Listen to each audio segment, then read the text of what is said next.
बहुत समय पहले की बात है। घने जंगल के बीच में एक छोटा सा गांव था। उस गांव में एक जोड़ा रहता था जो बहुत ईमानदार और न्यायप्रिय थे। उसका एक ही सपना था, उसके घर में एक खूबसूरत लड़की हो। वर्षों के इंतजार के बाद आखिरकार उनकी प्रार्थनाएं सुनी गईं और उनके घर एक खूबसूरत बच्ची का जन्म हुआ। उन्होंने उसका नाम रूपांजल रखा।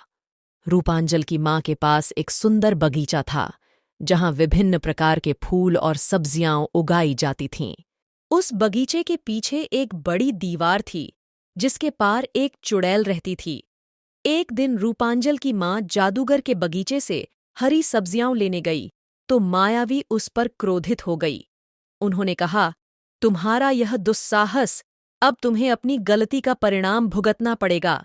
रूपांजल की माँ ने माफी मांगते हुए कहा, मुझे माफ कर दीजिए, मैं ये सब्जियां अपनी बेटी के लिए ले जा रही थी। चुड़ैल ने एक पल सोचा और फिर कहा, ठीक है, मैं तुम्हें माफ कर दूंगी, लेकिन एक शर्त पर। जब तुम्हारी बेटी 12 साल की हो जाएगी, तो तुम्हें उसे मुझे सौंप देना होगा। मजबूरन रूपांजल की मां ने ये शर्त मान ली। समय के साथ रूपांजल बड़ी हो गई।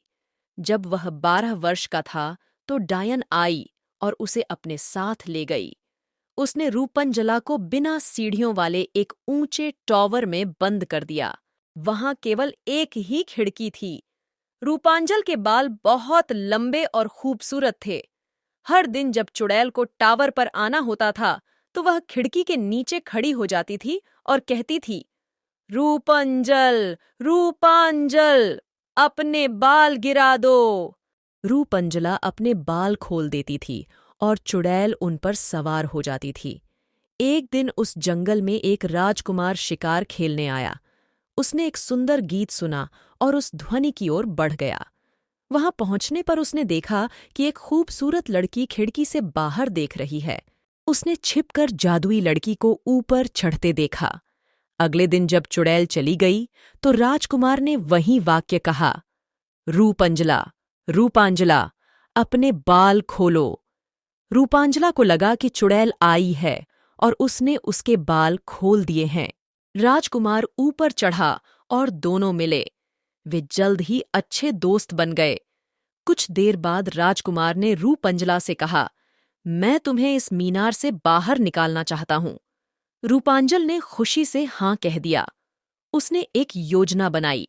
राजकुमार हर दिन रूपंजला के लिए रेशम का धागा लाता था और धीरे धीरे उन्होंने एक मजबूत सीढ़ी बनाई। एक रात, जब चुड़ैल सो रही थी, रूपंजला और राजकुमार टावर से सीढ़ियों से नीचे आए। वे जंगल पार करके राजकुमार के महल में पहुंचे, जहां उन्होंने खुशी खुशी शादी कर ली और हमेशा के लिए खुशी खुशी रहने लगे। और इस तरह रूपांजल और राजकुमार की कहानी का सुखद अंत हुआ। दोस्तों, कहानी पसंद आए तो लाइक और सब्सक्राइब जरूर करें।